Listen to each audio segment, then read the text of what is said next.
Bienvenue dans le VFX Garage. Ça y est, c'est parti, le tournage de Star Wars 7 commence en 2014 à Londres.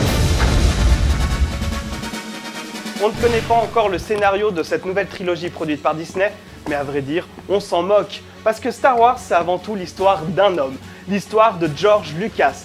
Ce type, capable de créer l'univers le plus fantastique de la galaxie et de le démolir en 2 rééditions DVD, sera consultant de sa propre saga qu'il a créée.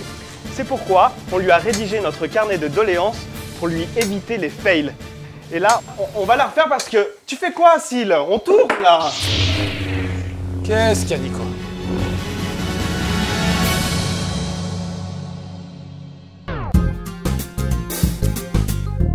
Alors pour Star Wars 7, notre premier conseil sera simple. Il faut que George Lucas revienne à ses premières amours. Il faut revenir aux props. Les props, ça englobe les accessoires, les maquettes, les marionnettes, bref, tous ces objets réels utilisés lors du tournage et qui étaient dans l'ADN de la première trilogie Star Wars avant que n'arrivent les images de synthèse. Soyons clairs, j'ai absolument rien contre les images de synthèse. Le fait est que Lucas a cru pouvoir réaliser tous ses fantasmes en CG et que ça a complètement pourri la deuxième trilogie Star Wars. Alors stop, il faut que ça cesse. Depuis quelques années, une tendance monte à Hollywood pour plus de réalisme dans les effets spéciaux et moins d'images de synthèse. C'est le cas dans Elysium par exemple. Le réalisateur a tenu à utiliser un maximum d'accessoires dès le tournage au lieu de les créer entièrement par ordinateur. Et le rendu est vraiment bon. Alors pour Star Wars 7, c'est ça qu'on veut. Des maquettes ultra bien foutues, des accessoires qui tuent et des décors réels. Et des images de synthèse, ouais. Mais uniquement quand c'est la plus crédible des options.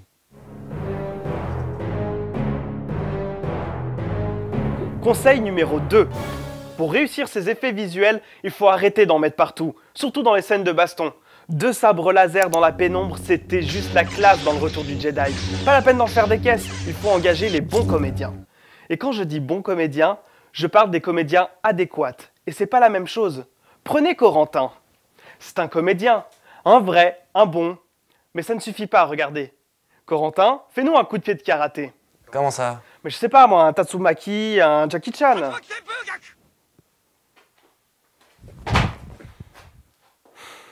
Et voilà, Ewan McGregor. Le vrai souci, c'est que pendant 6 films, la guerre des étoiles est menée par des majorettes qui savent pas se battre. Et malgré toute la débauche de VFX employée pour essayer de le cacher, ça crève l'écran.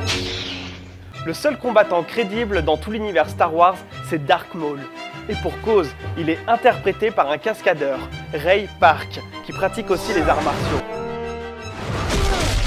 À l'avenir, on aimerait voir des Jedi qui savent parer des coups, donner des claques. Pas besoin de cracher des lasers dans tous les sens, on veut des vrais coups de pied de karaté.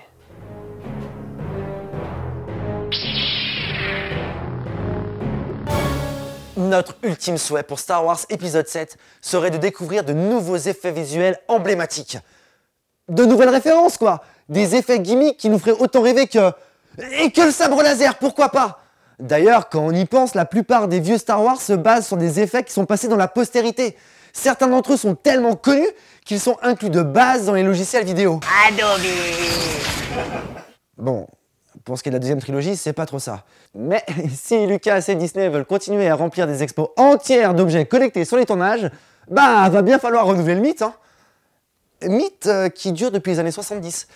La Fox ayant fermé ses studios d'effets spéciaux, Lucas a dû créer le sien et du coup, sur les alinéas, faut me couper les gars là, parce que sinon je vais pas y arriver. Ok.